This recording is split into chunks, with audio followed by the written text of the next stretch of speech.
Um, 3, 2, 1. Is that already record, Pak Sina? Yes. Okay.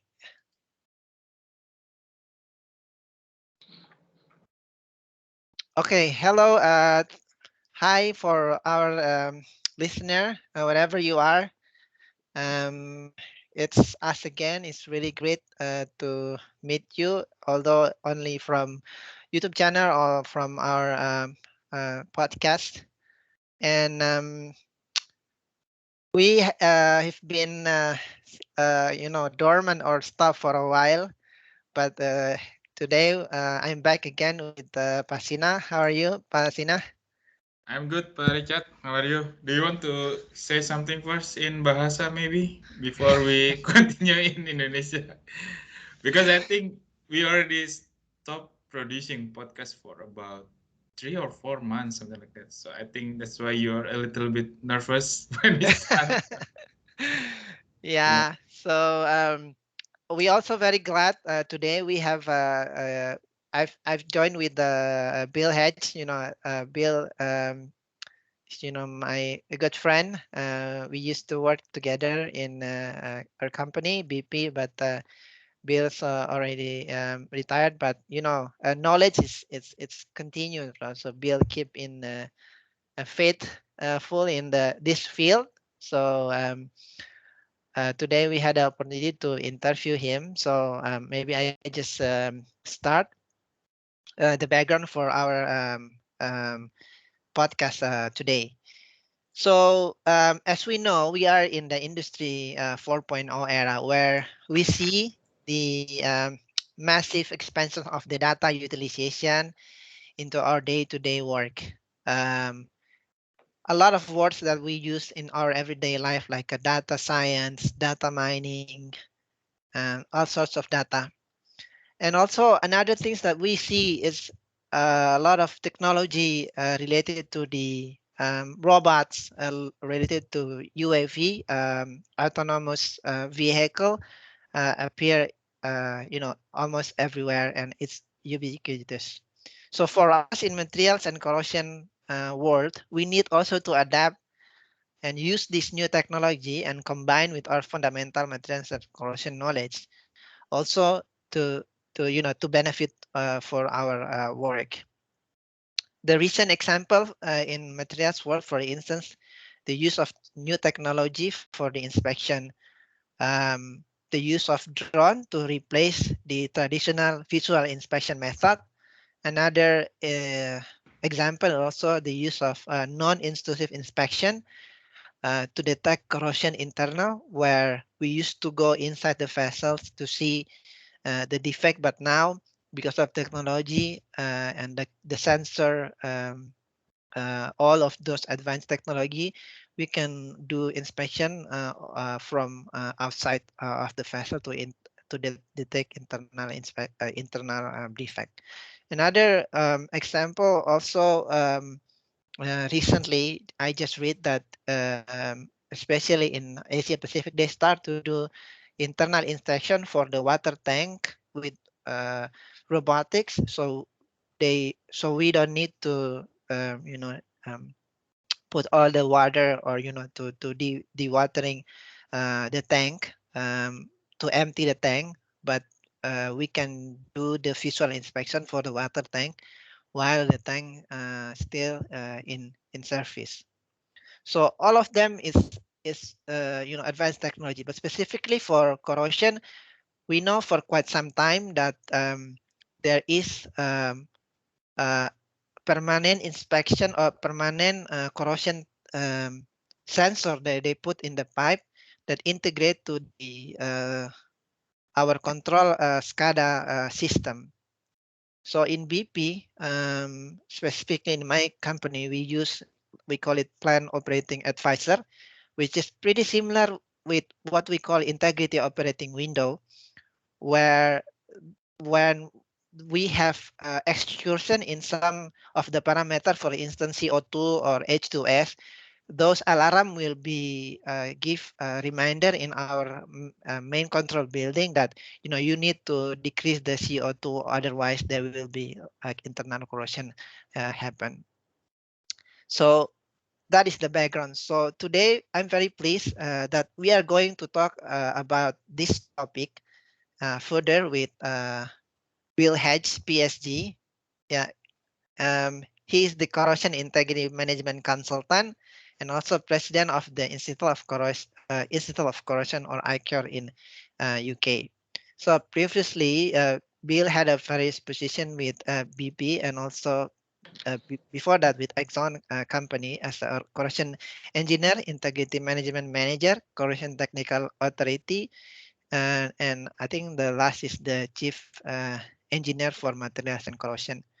Bill also has extensive experience in integrity management, improvement, prioritization, and design corrosion in integrity program, corrosion in integrity personal competency, documenting program corrosion and procedure, risk-based assessment and risk-based modeling, inspection, performance management, and also last one that I really like about Bill is technology improvement in the integrity management.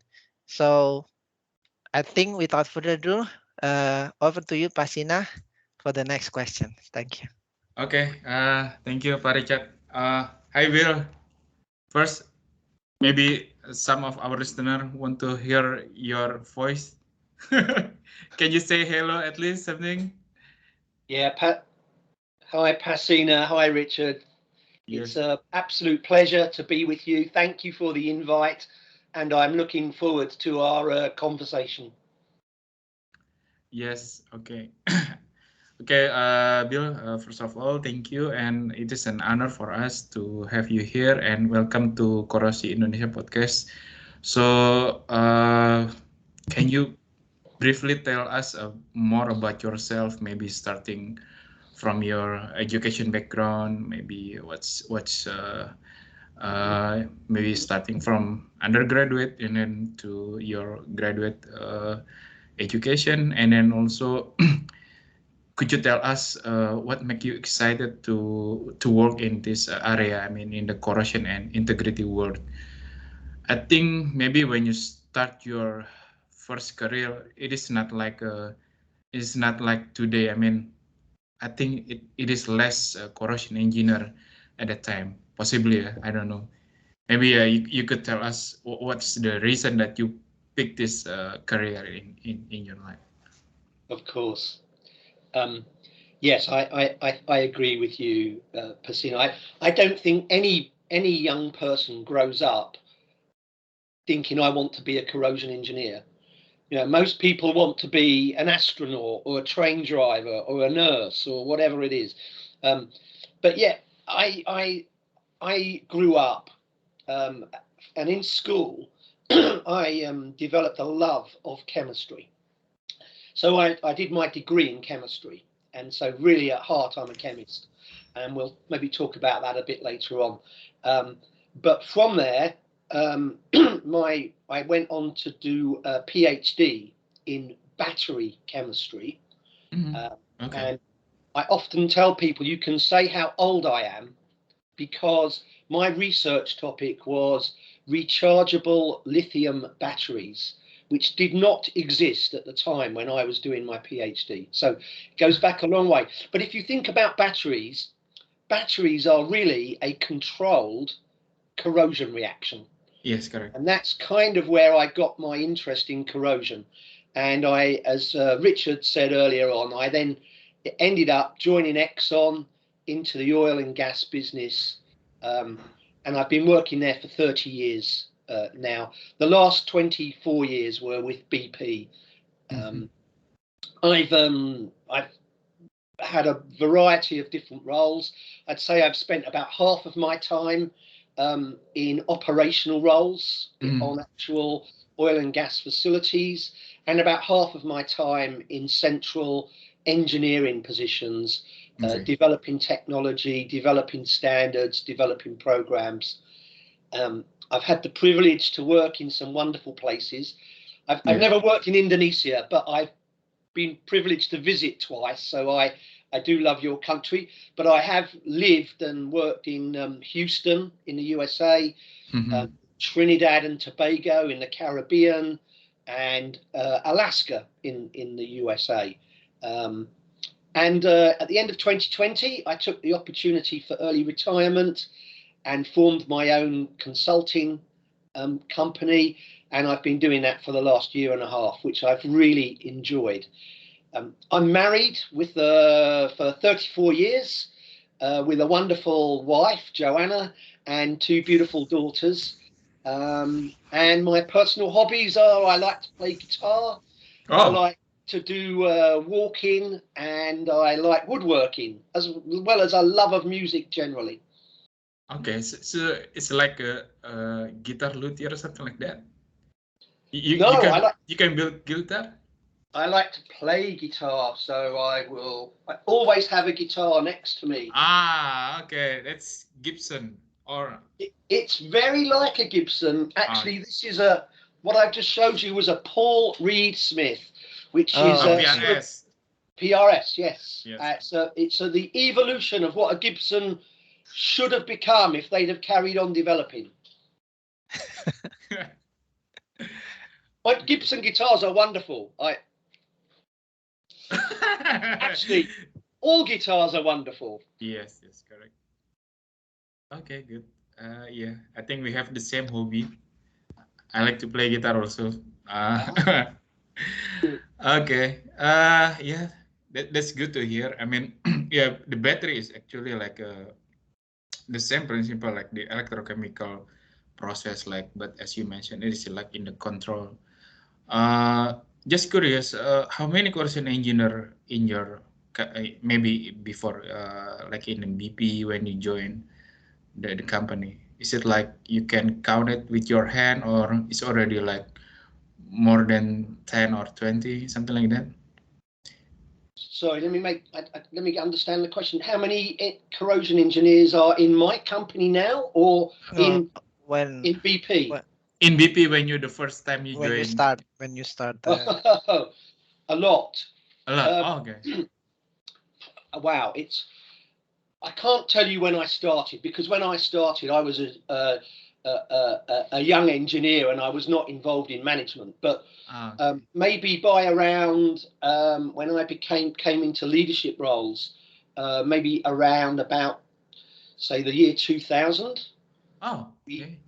We probably had about 100 corrosion engineers around the world, and we probably had nearly 50 corrosion consultants in the company as well. So about 150. Okay, so yeah, I think you have a strong basis for the developing your own corrosion methodology, something like that. Okay. Yes, they would have been. Well, we'll maybe talk about corrosion engineering in a minute. I would say to you that, as companies have become more efficient, those number of engineers reduced over the years. So I don't think it would be appropriate to talk about this now. But Richard would know we don't have. Keep saying we. BP would not have that number of engineers today, and we certainly do not really use consultants anymore. BP do not really use consultants anymore. They very much depend on their own engineers. So, the whole industry has become more efficient. So you use less and less corrosion engineers. Okay. Yeah. So next question, Bill. So what is your opinion about the trend of the digital business and how it's related to corrosion and integrity management?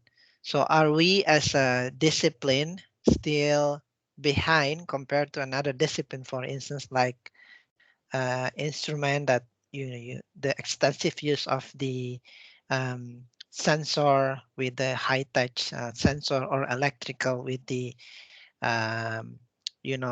electric hybrid vehicle? Yeah, great questions, Richard.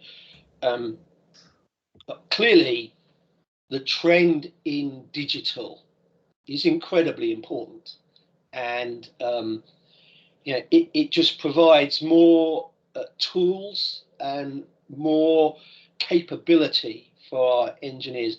And digital is a big word, isn't it? I mean, it covers so many different areas, and it's easy to just talk about digital without getting specific. But in the area of corrosion and integrity management, it's clearly very important. If you think about digital in terms of the tools that we have to collect data, it's enabled massive improvements. We can collect much more data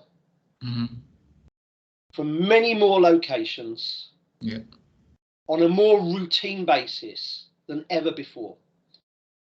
We can analyze vast amounts of data far more quickly than ever before using some of the smart algorithms, machine learning and things like that. So absolutely, it's important. It allows something very important in our area of integrity management. It allows us to look at things in real time.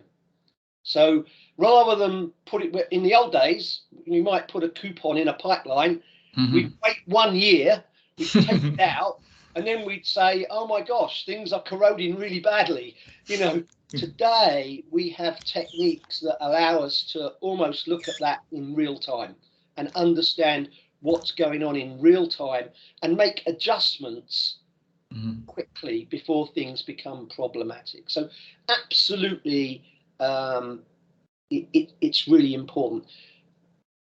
But I'm going to say digital, it's just a tool, and we mustn't get caught up in thinking that we need to get rid of all corrosion engineers and start hiring people who have PhDs in computing.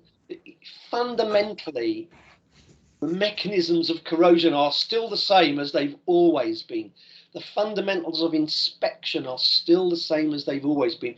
And we mustn't forget that we need to understand those basic concepts and principles, but use digital techniques and tools as an additional tool in our toolbox to make things better. I've heard a lot of corrosion engineers in my last 10 years sort of be a little bit concerned and go, oh no, they don't want corrosion engineers anymore. It's all going to be digital, whatever that means.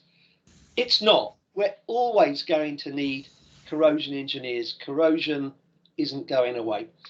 Your last question, Richard, was, are we behind? I think it's a mixed picture. I think in the best parts of the oil and gas industry and the corrosion industry, we're as advanced as anyone.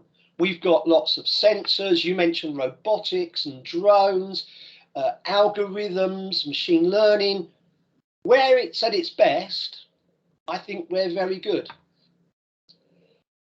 But there are many places that for whatever reason, they don't have the resources, they don't have the people that cannot afford to put those techniques in place. So they would, I would say, be lacking behind other companies. But at its best, I don't think we're behind. Okay, thank you, Bill. Pasina, go ahead. Okay, yeah, I think it's good that you mentioned that the basic principle of the corrosion is still there, and yeah, it is related with our next question. That can you provide us maybe some insight? What is the essential competency that required for the corrosion engineer? And then also, because you already start this your own consultant, maybe you could provide us also what kind of the business skill that we require also for this one. Because yes, yeah, for myself, I think it's quite challenging also if somehow someday I need to build my own company and then we do not know where to start, something like that. Yeah. Yes, we are. Business acumen. Yeah. Yeah. So if you have hard skill but you don't have soft skill, if I say, then what should you do? When in order to do consulting, you have to have like a knowledge about finance as well. That you know, the skill that you say, the basic is corrosion, but another things that support is digital, maybe business skill. So what do you thought about that? Yes. Absolutely. So it's a great question. Before I answer the question properly, let me say something about consulting that I've learned. Consulting, I think, always sounds very attractive to people because you always think, wow, consultants, they earn big money, they get very high pay, they can work at their own time, they can get up in the morning whenever they want. It's a much better life than working in a company. And let me say that some of that is true. But I can also tell you that in the last year and a half in my consultancy, some of the jobs I have done, the amount of money I get paid for 1 hour's work is very high. It's very high, and it's great. But a company will only want to employ me for 1 or 2 hours because they want to ask me a specific question. So I might get paid a very high hourly rate, but maybe only get 2 hours work. So you have to be thoughtful about really how much work am I likely to get? Because if you charge a lot of money, people want you to be very efficient and very quick. So you have to balance what kind of work do I want to do and how much money do I want to earn. And maybe we can talk a bit more about that later, but it is a nice life, but it's not the same as working for a company where you get paid for every hour of the working day, whatever you do. Even when you go to the bathroom or if you go and get a coffee, they pay you. When you're a consultant, you don't get paid for any of that. So let me answer your question properly now. What makes a good corrosion engineer? Well, clearly, wonderful people make great corrosion engineers. We're all wonderful people. But in terms of skills, you've got to be numerate. And you know, corrosion and integrity cover a vast spectrum of people, from engineers, scientists, technicians, and they're all important. And we could talk about all of them. Your question was specifically about corrosion engineers, so I'm going to talk about that. Really, to be a corrosion engineer, I do believe you need a degree. You need a degree level education in a numerate discipline. You have to have a broad understanding of science and engineering. The actual degree, most corrosion and integrity engineers can come from a broad range. I mentioned earlier, I'm a chemist, mechanical engineers, electrical engineers, a broad range of topics is absolutely fine. I would say what makes good corrosion engineers, and I'll talk specifically about corrosion rather than broader integrity for now, but I can come back to integrity if you want. I think you must have practical experience. You can't get that at the beginning. In the beginning, it's got to be academic knowledge.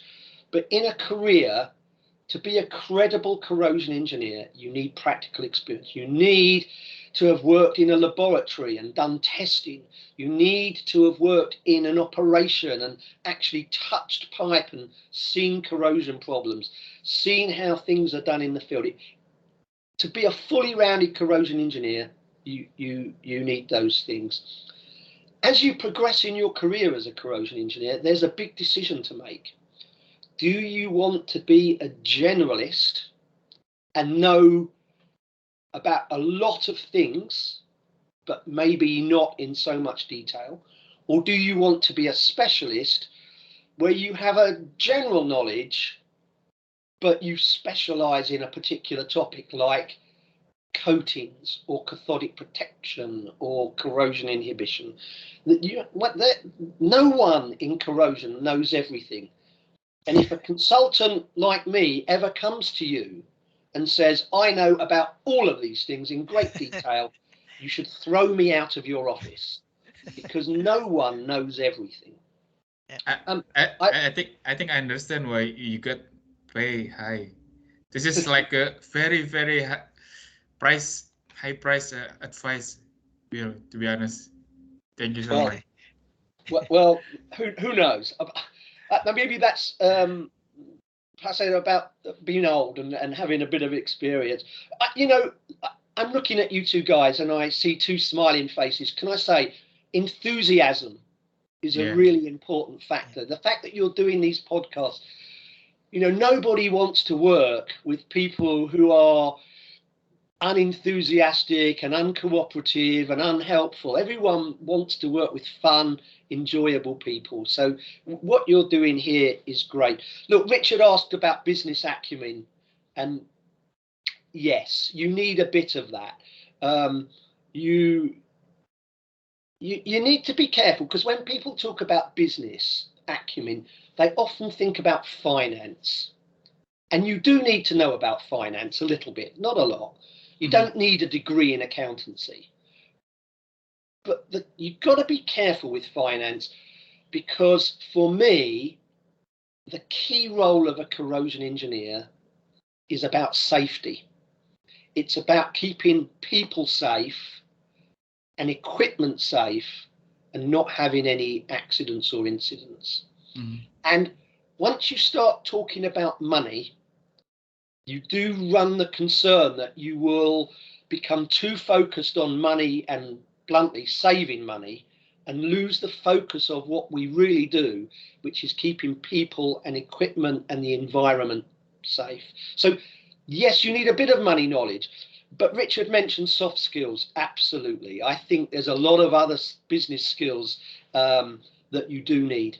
And you two are demonstrating one of them right now, which is you need to be a very good listener, because there's always more than one way to solve a corrosion problem. And you need to listen to all viewpoints to make sure you have the best information that you can have. Remaining calm is a great skill for a corrosion or integrity engineer.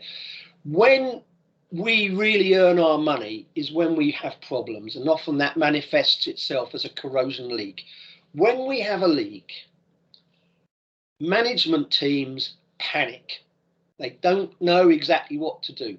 And corrosion and integrity engineers need to be the calm voice in the room, logically thinking about the problem and not running around trying to sort things out in 10 minutes. Remaining calm, a great skill. Remember, there's always more than one option, so don't get too focused on one solution. Understanding your business, the business you're in, and risk. What is the big risks to your business? That's really important. The ability to speak up. You know, when I was a young corrosion engineer, I used to be very good at listening. But maybe when I thought something was important, maybe I wasn't always so good at speaking up, because I was maybe embarrassed or frightened that I might say the wrong thing. It's really important to speak up. Even if you're not right, even if your suggestion is not used, it's important you get your voice in the room, because you never know, you may make the one comment that someone says, yes, that's what we need to do, and stop a big problem. The other thing I would say is you need, as a consultant, good timekeeping. You know, when you're working in a big company like BP, if I turned up for a meeting as chief engineer, if I turned up 5 minutes late, people would be really annoyed with me, but they'd never tell me that. They'd always go, oh, well, that's okay, Bill, don't worry. As a consultant, if you turn up to a meeting 5 minutes late, you may find that they say, actually, we don't want to work with you anymore. And it's not just timekeeping on meetings, it's report writing. If you've said, I will have you a report by, you know, maybe you'll say, I'll have you a slide report by the end of the week and a written report by the following week. You must meet those deadlines and your own commitments. So timekeeping, very important. Probably many other things I could say, but I should stop there. Thank you, Bill. I think it's really good. Yes, agree, Pak. This is like a expensive advice. Yeah, $1 million Yeah, yeah. advice. Okay, I think we touched already about the core of integrity. It's about keeping safety, and then of course to reduce LLPC, loss of primary containment. I think this is related with the next question is people always see integrity is always contradict with the production. When we want to increase the production, we increase the flow, increase the risk of erosion, we will increase the CO2 flow, increase all the feed gas, mean also increase all the nasty things that we include in the um, feed gas. In other hand, as an integrity engineer, we tend to keep our equipment to work within the design or integrity operating window. And it seems like management see as a something that hinder to produce more, because produce more means more money that you say. But going back about our core to keeping everybody safe. So how we can prioritize our integrity management program to increase the plant integrity, but also can align support with the production, So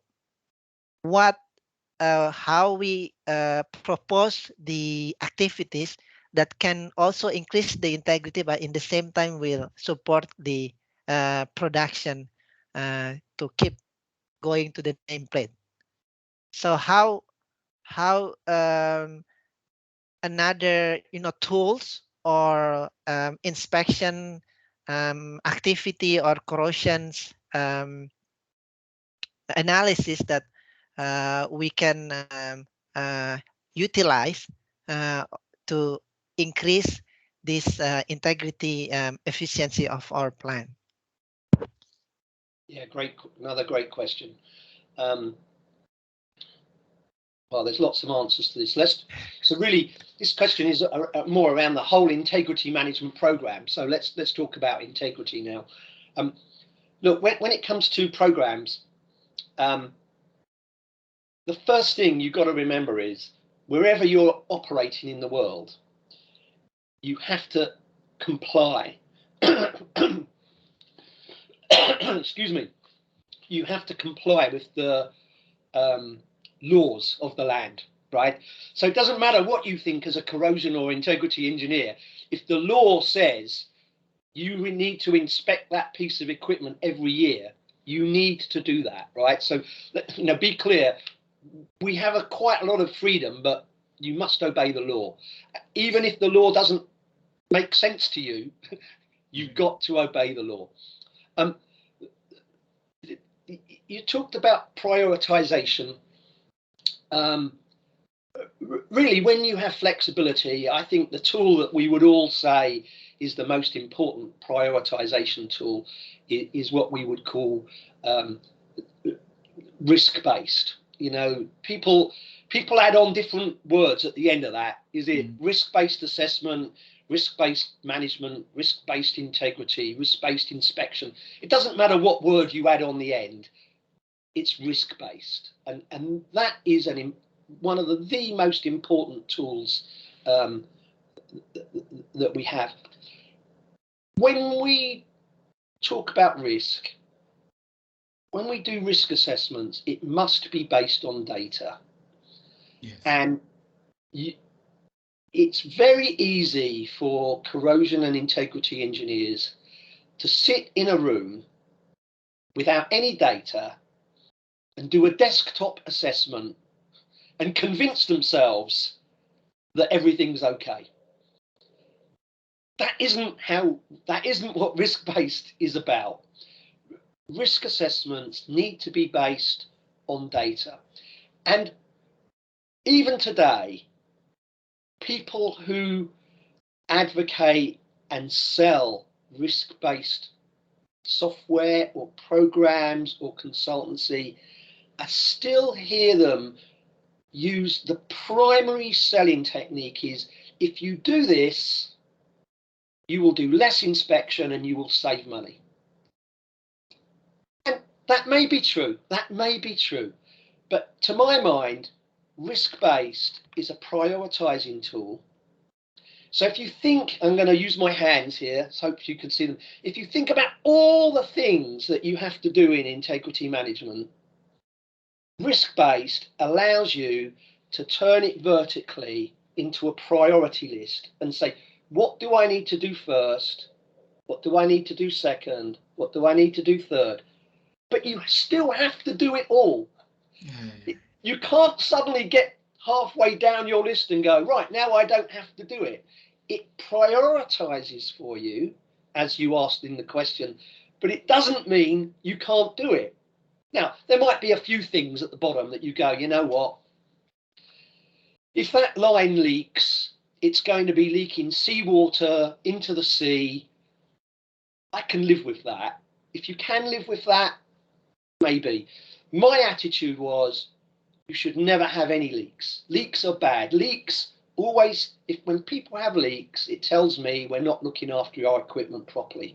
So we must remember with risk-based, it's a prioritization tool, but it's not a tool for saying, I don't have to do these other things now. You may be able to delay how long you do them, make the interval longer, but at the end, you do actually have to do them. You've got to be comfortable with your own risk assessments. You can't do a risk assessment and walk away from it thinking, well, I'm not sure I'm comfortable with that. That doesn't feel right.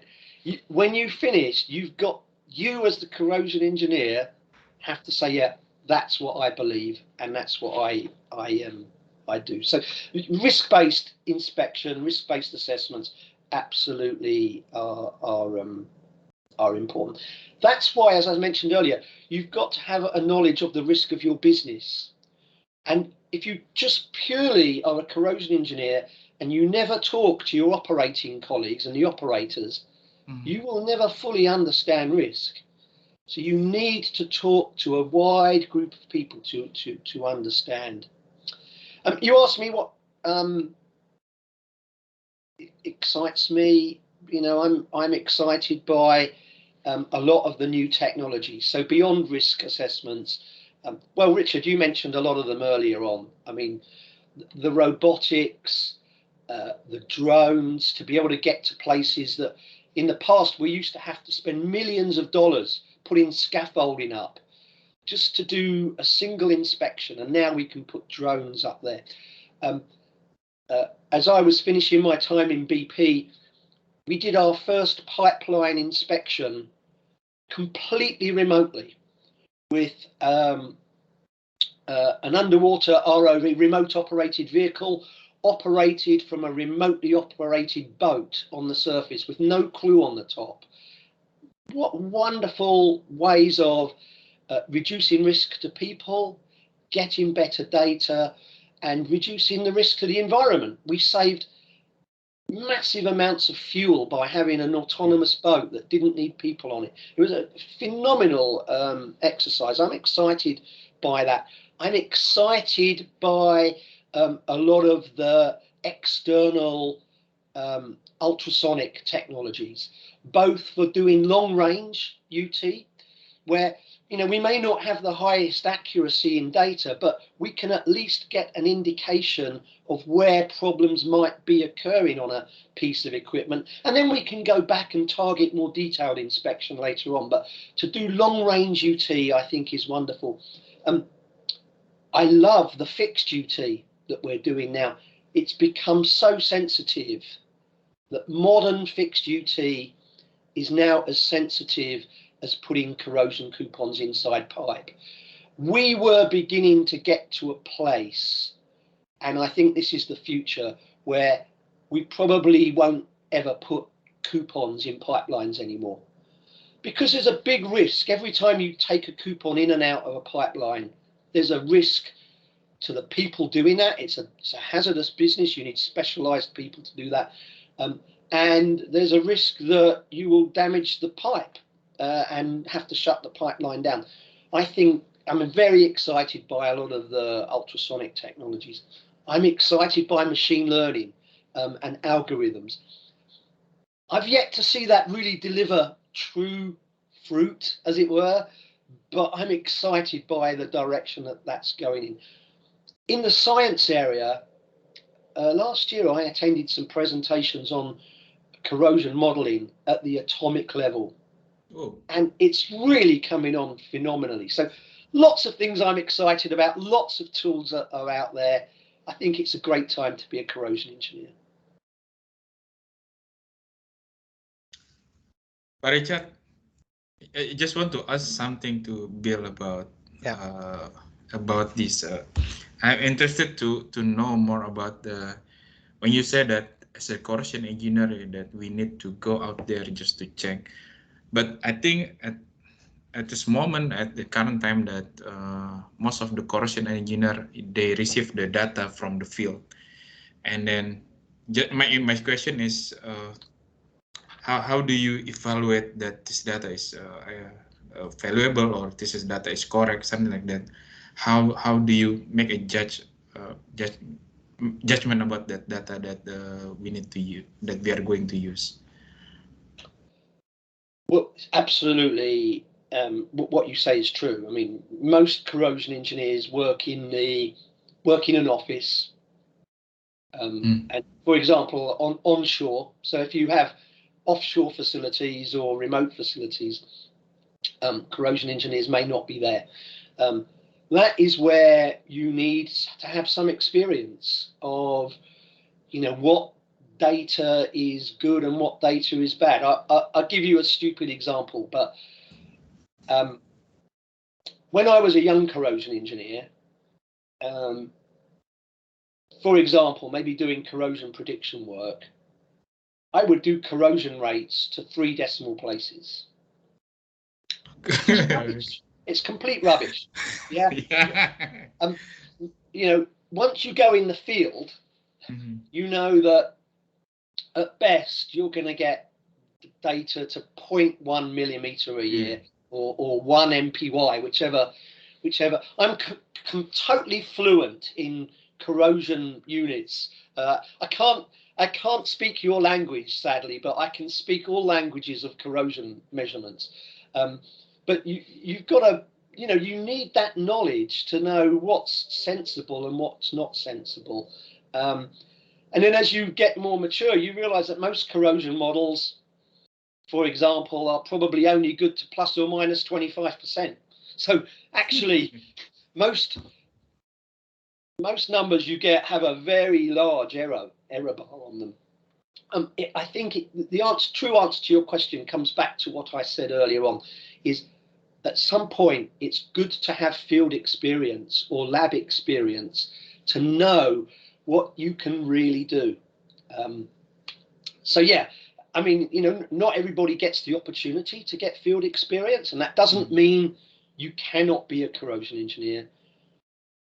But you should always try and get some field experience, because it will make you a better corrosion engineer and able to know what data is good or bad as you were talking about earlier on.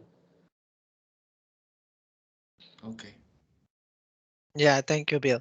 I think initially this podcast is to know a title is about the startup in integrity and management corrosion. I think since we have 10 minutes left, Bill, I want to know, in your opinion, because you are in the consulting business, not in the corporate business anymore. So what is the various niche services and solution that can related to integrity and corrosion example, and what is the solution example that can be bring to become a company or a startup? I think this create a company in corrosion integrity management, maybe in UK, you have some of them, but in Indonesia, I don't think that we have more than 5 or 6 companies that doing business in the corrosion and integrity management related. And I think this is really very good, because this is also an opportunity for our others listener. If they don't want to work in a corporate or as a career in a big alternatively, they can build a startup, but still also related with their background as a corrosion, as a corrosion graduates or corrosion engineers. Yeah, it's great question. Well, look, firstly, let me say, there's lots of opportunity, right? We all know that, from many studies that have been done, that the corrosion and integrity market is enormous. The best estimates are 2 to 3% of any country's gross domestic product. So there's a lot of corrosion is ubiquitous. We've never managed to find the magic bullet to stop it. So corrosion is always going to be there, which means there's always going to be opportunity. And human beings are naturally inventive and will always find better ways of doing things. So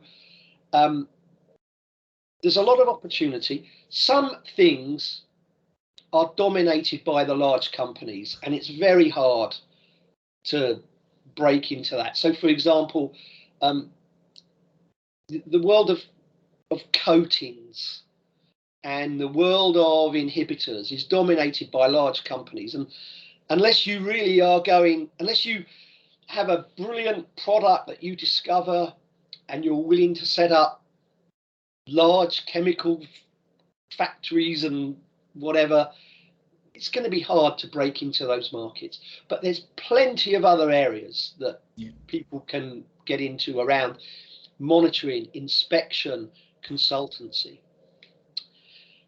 What things are important is your question. Let me say, and you've said it just now, Richard, as an individual, one of the most important things you have is where you live, your geographic location, right? Because if either of you or your listeners wanted to start a consultancy, it's going to be very difficult for you to get work in the UK for all kinds of reasons. One is the time zone. The second is the language. And the third is the UK has a lot of good corrosion engineers. A person's advantage is where they live, time zone, language. The second thing is, what are you credible in, right? What can you honestly do? So look, if you have a great idea and you suddenly worked out how to stop corrosion, then that's what you're credible in, and go for it. You've got to know what you're good in, because people are going to buy your services. So, for example, let me talk about me. I have a broad knowledge of corrosion, and I have some expertise in risk and inhibition and monitoring. I'm credible in those. I know about cathodic protection and I know about coatings, but I would never offer my services to design a cathodic protection system or to select a coating system, because I don't have enough detailed experience in that.